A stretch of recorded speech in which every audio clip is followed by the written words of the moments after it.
Hello everyone, क्या हालचाल है सब लोगों के। होप तो बहुत ज्यादा अच्छे होंगे। दोस्तों, हम लोग एक बहुत ही प्यारा सा चैप्टर कर रहे थे जिसका नाम था लिक्विडेशन। लिक्विडेशन चैप्टर हमें क्या बोलता है? ये बोलता है कि भाई साहब, जब भी कोई कंपनी का समापन हो जाता है तो कंपनी अपनी एसेट को बेच देती है और एसेट से जो भी पैसा आता है वो अपनी लाइबिलिटी को पे करने में ले लेती है।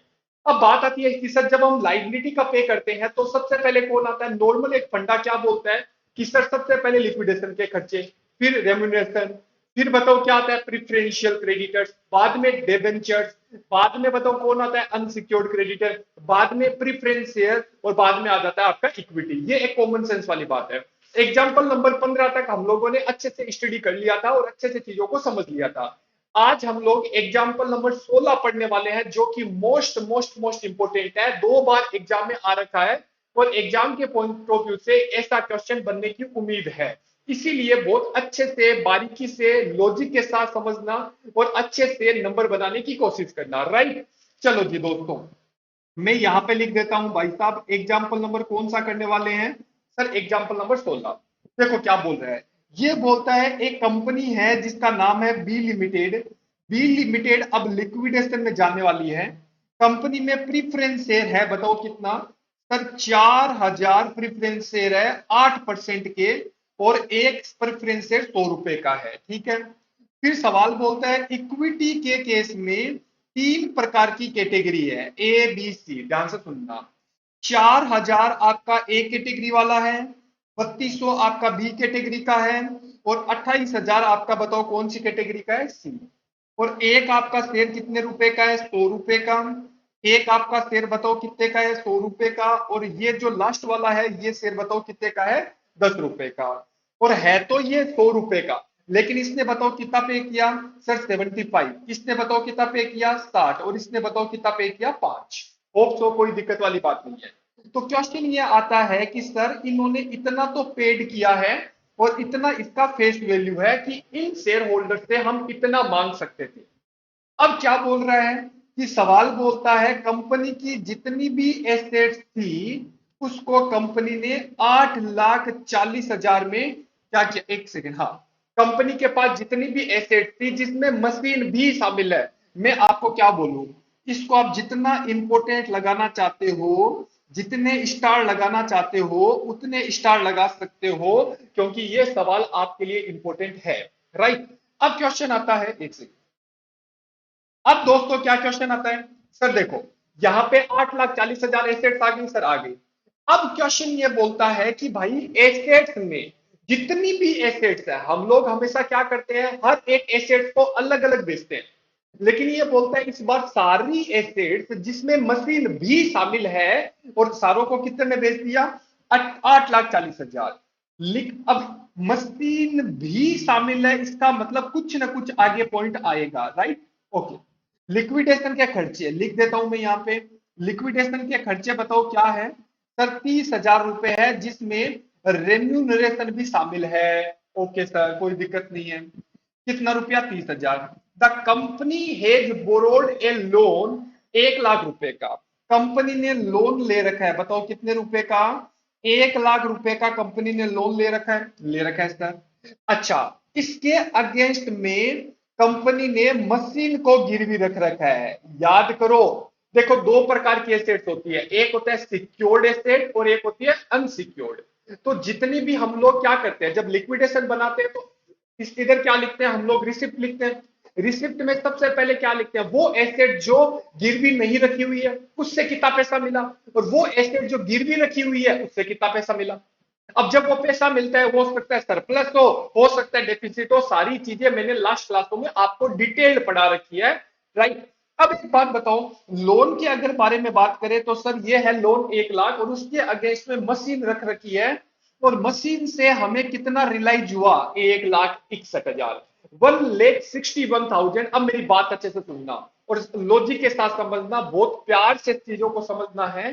देखो, कंपनी ने हमें बोला कि भाई साहब 8,40,000 रुपए की सारी एसेट्स है, ये है आपकी सारी एसेट्स, जिससे कितना पैसा मिला? 8,40,000।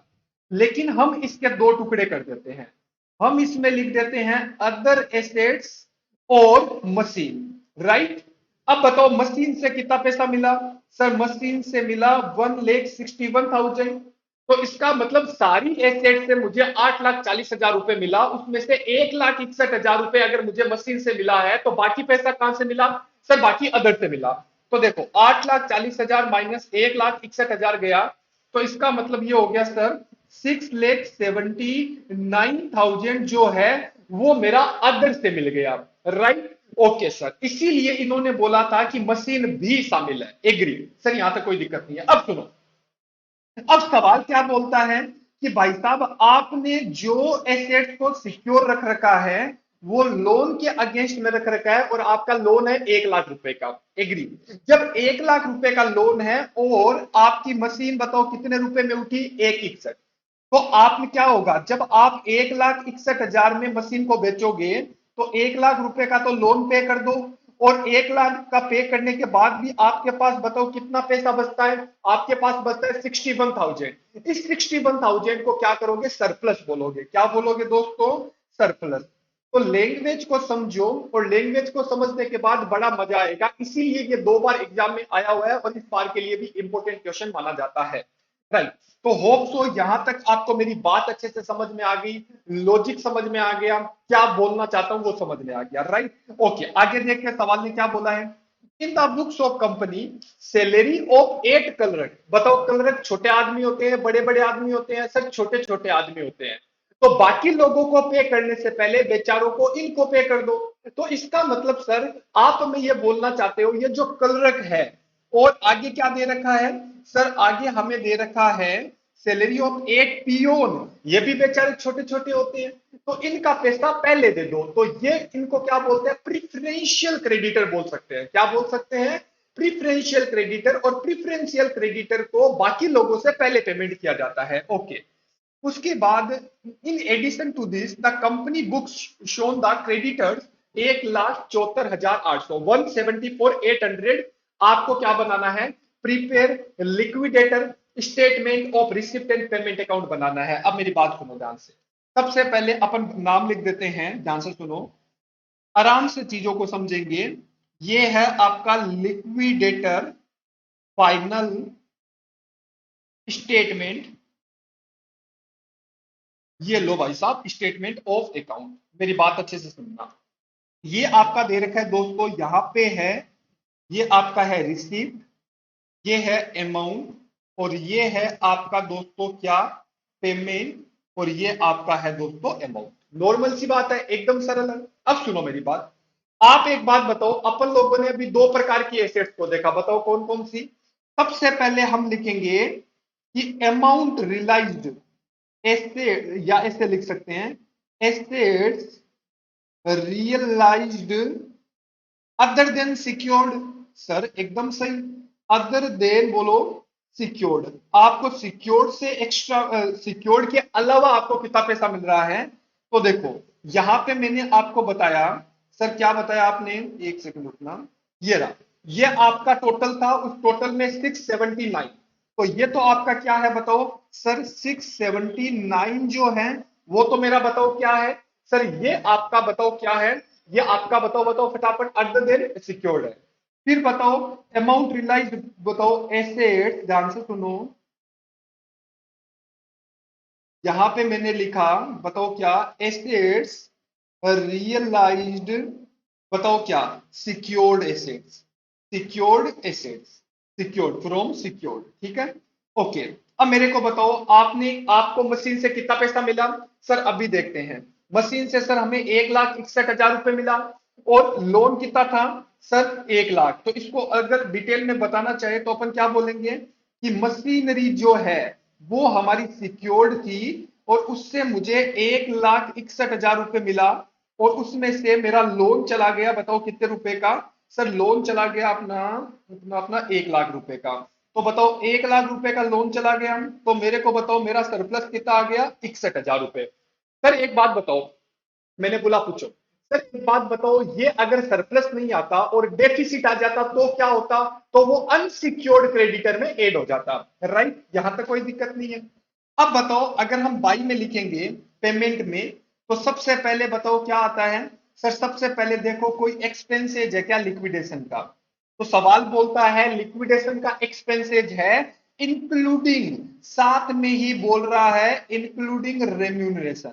रेम्यूनरेशन की अगर हम बात करें तो रेम्यूनरेशन बताओ कितना रुपया है सर? रेम्यूनरेशन और दोनों मिला के आपका है 30,000 रुपए, पहला पॉइंट हो गया। फिर आपका बोल रहा है प्रिफरेंशियल क्रेडिटर्स। ये लो दोस्तों प्रिफरेंशियल क्रेडिटर्स।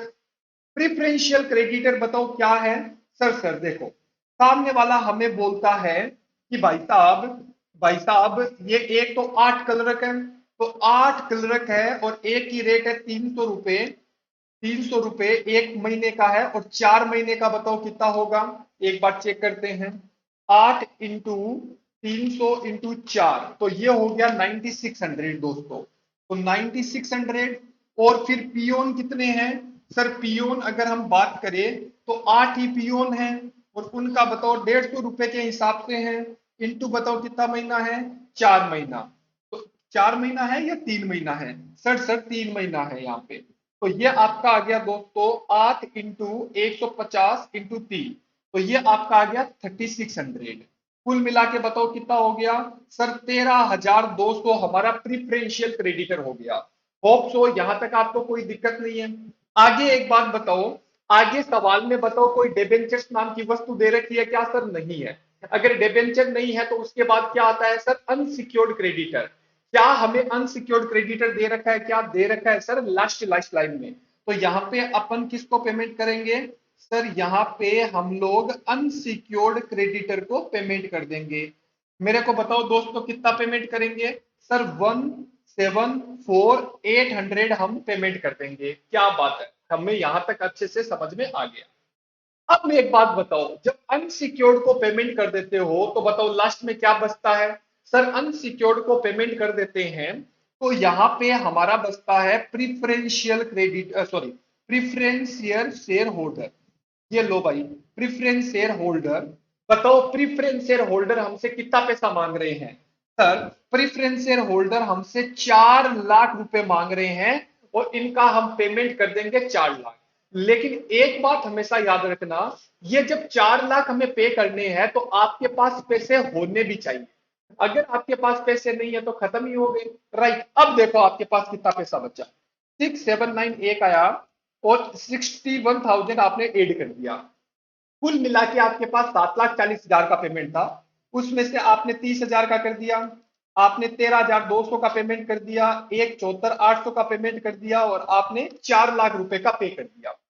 तो आपके पास 8% 1,22,000 रुपए बच रहे हैं। एग्री कर रहे हो? 1,22,000 रुपए आपके हाथ में है। लेकिन अब मुद्दा ये है, हमेशा तो हम लोग 1,22,000 रुपए इक्विटी वालों को दे देते हैं, लेकिन इस बार ऐसा नहीं है। पहले तो क्वेश्चन ये है कि 3 प्रकार की कैटेगरी वाले इक्विटी है और 3 प्रकार की इक्विटी है और तीनों का फेस वैल्यू भी अलग है और तीनों का पेड अमाउंट भी अलग है। ध्यान से सुनो, देखो यहां पे इसीलिए मैंने बोला है। देखो इसका फेस वैल्यू बताओ कितना है सर? 100 रुपए। लेकिन इसने बताओ पे कितना किया है? 75। लेकिन इसका कितना है सर? 100 रुपए, लेकिन इसने पे कितना किया है? 60। और इसका बताओ कितना है? 10 है, जिसमें से उसने कितना पे किया? 5। सवाल की सुंदरता यहीं से चालू हो जाती है। सवाल की सुंदरता को अगर समझना है तो इस कॉन्सेप्ट को आपको अच्छे से समझना पड़ेगा, तभी आप इस सवाल को कर पाओगे। अब सुनो मेरी बात, ध्यान से सुनना। इसके लिए हम एक वर्किंग नोट बनाएंगे। अब क्वेश्चन क्या आता है कि देखो सबसे पहले हम बताएंगे सरप्लस अवेलेबल। ध्यान से सुनना अच्छे से। सरप्लस अवेलेबल, अवेलेबल फॉर बताओ equity share holder. Equity share holder के लिए बताओ क्या सरप्लस अवेलेबल है? एग्री? सबसे पहले एक बात बताओ, आपका बताओ सारा का सारा एसेट्स कितना रियलाइज हुआ? सर इन दोनों को जोड़ते हैं तो हमारा आता है 679 प्लस 61,000, तो ये आ जाता है 7,40,000 रुपए। कितना आता है बच्चों? 7,40,000 रुपए आपका ये आ जाता है। राइट? तो सुनो, तो अपन क्या बोलेंगे कि भाई साहब आपके पास पैसा क्या आया? इसे अपन बोलेंगे एसेट्स रियलाइज्ड कितना हुआ। तो आपने बोला सर 8,40,000 रुपए का एसेट्स रियलाइज हुआ। उसमें से ये बताओ, मेरे को बताओ, जो जो आपने ये घटा दिया इसको तो आप घटा सकते हो ना, इतना तो पैसा गया। तो तो इसका मतलब ये हो गया कि देखो आपका लिक्विडेशन का खर्चा गया सर गया, उसके बाद आपका प्रीफरेंशियल का खर्चा गया, प्रीफरेंशियल क्रेडिटर का खर्चा गया सर गया, अनसिक्योर्ड क्रेडिटर का खर्चा गया सर गया, उसके बाद एक बात बताओ क्या सिक्योर्ड क्रेडिटर का पैसा गया सर गया, उसके बाद क्या प्रीफरेंशियल सॉरी सिक्योर्ड क्या सॉरी यहाँ पे एक सेकेंड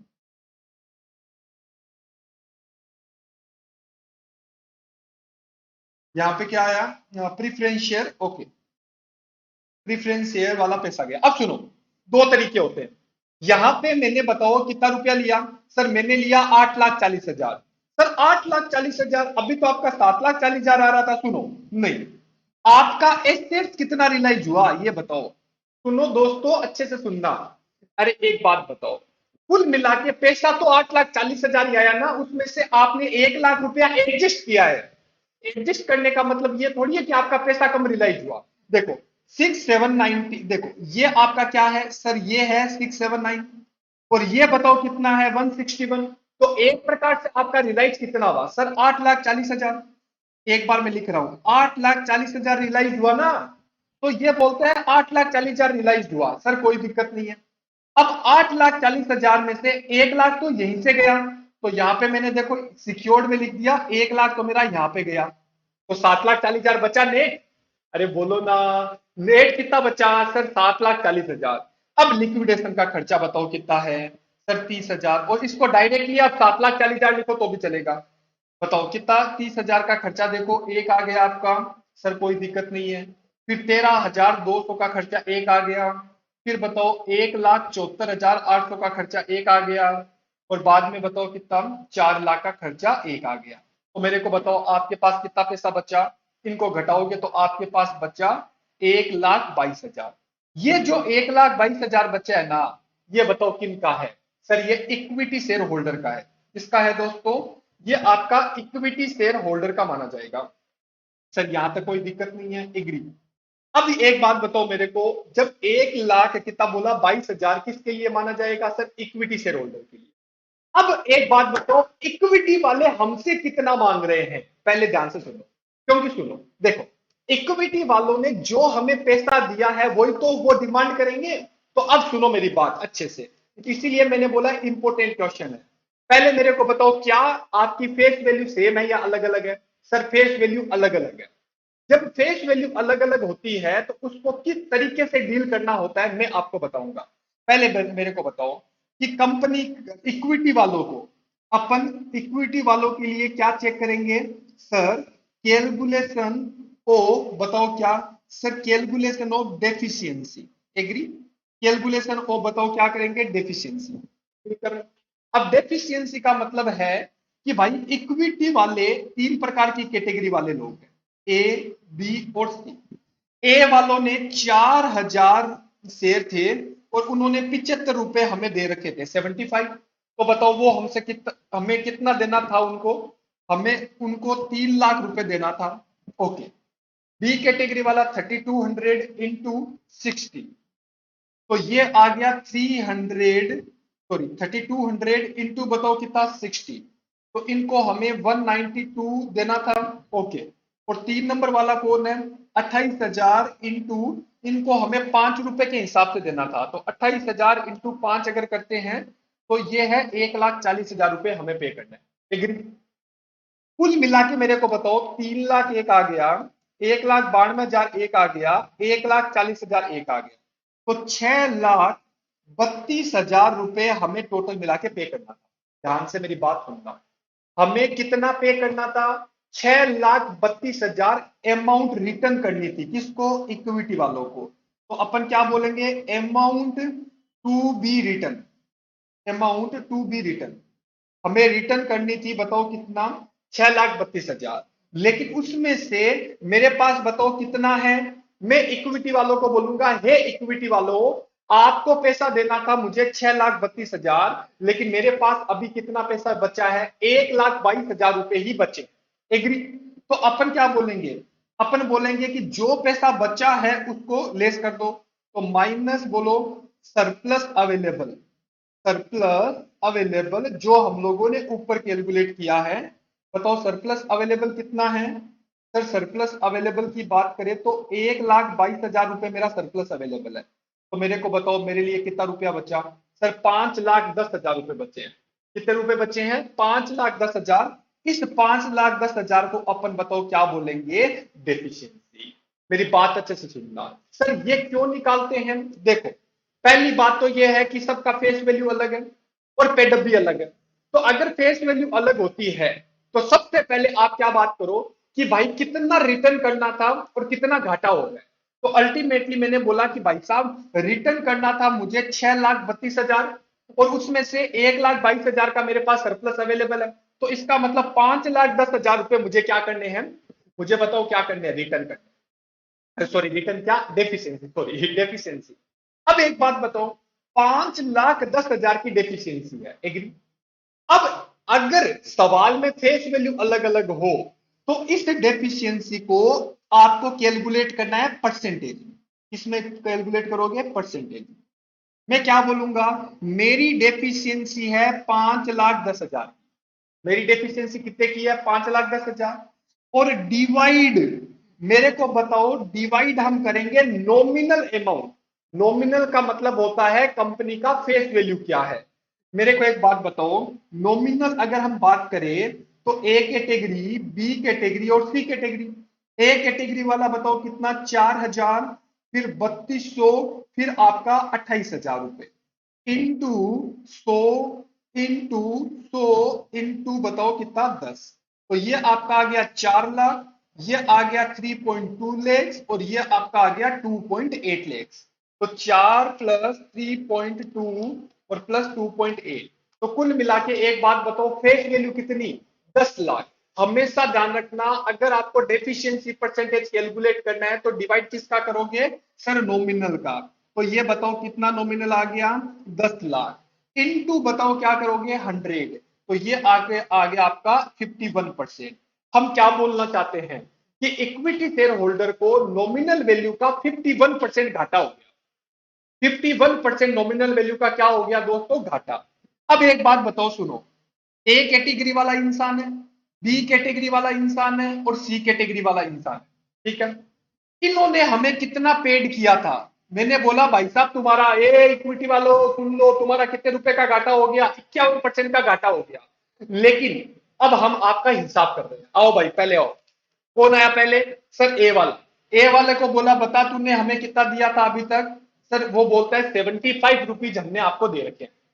मैंने बोला ठीक है, तुम कौन हो? वो बोलते हैं हम अपने हैं। और अपने क्या होता है? घाटा वहन करते हैं। तो मेरे को बताओ पेडअप कितना है? सर पेडअप 75 है। लेकिन घाटा कितना हो गया? घाटा हो गया 51%। लेकिन ये 51% किसका? Nominal value. अब बताओ फेस वैल्यू कितनी है पहले वाली? 100 रुपए। अरे नॉमिनल वैल्यू फेस वैल्यू एक ही होगी। 100 रुपए का 51% तो घाटा हो गया। तो मैं क्या बोलूंगा? लेस। बताओ क्या? लॉस। लॉस 100 रुपए का 51% कितना होता है? 51। तो मैंने क्या बोला? तूने मुझे कितना दिया? 75, जिसमें से 51 रुपए का तो लॉस हो गया और बाकी कितने बचे? सर बाकी बच गए 24 रुपए। ये 24 रुपए आपको हम लौटा देंगे। लौटा देंगे मतलब कंपनी ए कैटेगरी वाले लोगों को दे देगी। एक कैटेगरी वालों ने 75 रुपीज हमें दिए थे, उसमें से लॉस हो गया 51 रुपए, तो घाटा कितने का हो गया? 24 रुपए का। ये 24 रुपए हम उनको लौटा देंगे। B category. अब एक बात बताओ बी कैटेगरी वाला कितना है? सर बी कैटेगरी वाले को हम बोलते हैं कि तूने कितना दिया? तो वो बोलते हैं हमने 60 रुपए दिए। मैंने बोला बहुत बढ़िया। जब 60 रुपए दिए तो अपन क्या बोलेंगे? देखो भाई तेरा 51% घाटा हो गया, तो बताओ 100 रुपए का 51% कितना होता है? 51। तो इसको भी हम बोल रहे हैं, इसको भी हम क्या बोल रहे हैं कि भाई साहब 9 रुपए हम आपको लौटा देंगे, मतलब रिटर्न करना पड़ेगा, राइट? अब सी कैटेगरी वाला इंसान, सी कैटेगरी वाले इंसान को क्या बोलेंगे? आजा भाई मेरे को बता। सी कैटेगरी वाला बोलता है कि मैंने कंपनी को 5 रुपए पे किए हैं। कितने रुपए? 5 रुपए। अब उस 5 रुपए में मैं क्या बोलता हूं? तेरा 51% घाटा हो गया। सुनो दोस्तों, अगर मैं परसेंटेज में नहीं निकालता ना तो सबके लिए 51 आ जाता। बल्कि सी कैटेगरी वाले की तो फेस वैल्यू 10 रुपए है। तो एक बात बताओ यहां पे कितना आया? 10 रुपए का 51%। सर 5 रुपए 10 पैसे। तो हम सी कैटेगरी वाले को क्या बोलेंगे? हे सी कैटेगरी वाले, तूने हमें 5 रुपए दिया, लेकिन घाटा कितना हुआ? 5 रुपए 10 पैसा। तो 10 पैसा तुझे और देना पड़ेगा, राइट? अरे बोलो। तो इस बार बताओ, माइनस का 10 पैसा आ गया, इसका मतलब ये 10 पैसा शेयर होल्डर कंपनी को देंगे। अगर ज्यादा है तो कंपनी दे देगी, और अगर घाटा, देखो 5 रुपए सी कैटेगरी वालों ने दिए, लेकिन 5 रुपए और उनका पैसा कितना आ रहा है? सर 5 रुपए 10 पैसे का घाटा आ रहा है, तो 10 पैसे कंपनी को देना पड़ेगा इक्विटी शेयर होल्डर को। तो मेरे को बताओ, यहां पे अगर 24 रुपए देने पड़ेंगे, तो बताओ कितने लोग हैं? 4,000। 4,000 इंटू 24, तो इनको 96,000 हम लौटा देंगे। ओके। ओके, बी कैटेगरी वाला बताओ क्या है? सर 3200। तो 3200 इंटू 9 रुपए, 3200 इंटू 9, तो यह आया 28,800 रुपए हम लोग लौटा देंगे। और इससे हम पैसा ले लेंगे, मतलब 28,000 इंटू 0.210, तो ये बताओ कितना आया? 2800। अरे बोलो, 2800 रुपए हम ले लेंगे, और 96,000 रुपए और 28,800 रुपए हम लौटा देंगे। मेरे को एक काम करो, टोटल करके बताओ, 96,000 रुपए लौटाना और 28,800 रुपए लौटाना, तो कुल मिला के मुझे कितना लौटाना पड़ेगा? 1,24,800। लेकिन मेरे पास तो पैसा कितना था? 1,22,000। लेकिन 2800 रुपए मेरे पास आ जाएंगे, तो 2800 रुपए जब आ जाएंगे तो इसको घटा दो, तो आपका आ गया 1,22,000 रुपए। होप तो आपको मेरी बात समझ में आ गई। सुनो, मतलब आपके पास 1,22,000 है। उस 1,22,000 में ए कैटेगरी को आप लौटा दोगे, बी कैटेगरी को आप लौटा दोगे, और सी कैटेगरी से पैसा ले लोगे, तो इसका जो नेट आएगा वो 1,22,000 ही आएगा। तो आओ भाई, सवाल खत्म करें, आ जाओ सर। तो यहां पे देखो, किससे पैसा लोगे? सी कैटेगरी वालों से। तो बताओ, proceed from, proceed from C category, C category shares. तो बताओ, सी कैटेगरी वालों से 28,000 रुपए लेंगे, 28,000 शेयर इंटू 10 पैसे के हिसाब से हम कितना रुपया लेंगे? सर 2800 रुपए। जब हम पेमेंट करेंगे तो रिटर्न करना है, तो हमें क्या करना पड़ेगा? रिटर्न। तो ए कैटेगरी वालों को और बी कैटेगरी वालों को, तो ए कैटेगरी 24 इंटू 4,000 और बी कैटेगरी 9 इंटू 3200। तो ये जो टोटल आएगा, तो ये टोटल मिला के अगर आप करोगे तो आपका टोटल मिल जाएगा। होप सो आपको मेरा ये क्वेश्चन बहुत प्यारा लगा होगा, बहुत अच्छे से समझना है। प्लीज आप इस सवाल को एक बार कर लेना, एग्जाम के पॉइंट ऑफ व्यू से इंपॉर्टेंट माना जाएगा, और अपन को अच्छे से चीजों को डील करना है। क्लियर है? ओके सर, इससे रिलेटेड कोई क्वेश्चन है जो आप हमें होमवर्क दे सकते हो? देखो दोस्तों, 17 नंबर क्वेश्चन में आपको कराऊंगा, 17 में आपको कराऊंगा। 18 नंबर क्वेश्चन आप खुद कर सकते हो, करना चाहो तो। 18 नंबर नहीं तो मैं ही करवा दूंगा, कोई दिक्कत नहीं है। उसके अलावा, उसके अलावा आप 23 नंबर क्वेश्चन आप खुद कर सकते हो, 23 नंबर सॉरी एग्जाम्पल। और आप 22 नंबर एग्जाम्पल आप खुद कर सकते हो, 22 नंबर एग्जाम्पल आप खुद कर सकते हो, 23 नंबर एग्जाम्पल आप खुद कर सकते हो। और 2-3 क्वेश्चन मुझे और करवाने हैं, और ये चैप्टर भी आपका खत्म हो जाएगा आराम से। तो आराम से अपनी कौन कौन सी यूनिट खत्म हो गई? फर्स्ट यूनिट खत्म हो गई, सेकेंड यूनिट खत्म हो गई, third unit sorry fourth fifth unit खत्म होने वाली है। फिर आपकी 2 यूनिटें और बचेगी, एक आपका कौन सा अमालगमेशन बचेगा जो फोर्थ यूनिट में है। फोर्थ यूनिट भी खत्म हो जाएगी, क्योंकि फोर्थ यूनिट में इंटरनल रिकंस्ट्रक्शन मैंने आपको करवा रखा है, और फिर हमारी खाली थर्ड यूनिट बचेगी। होप सो कोई दिक्कत वाली बात नहीं है, आराम से चीजें हो जाएगी, टेंशन लेने की कोई जरूरत नहीं है। Clear? Bye bye, take care, अपना ध्यान रखना।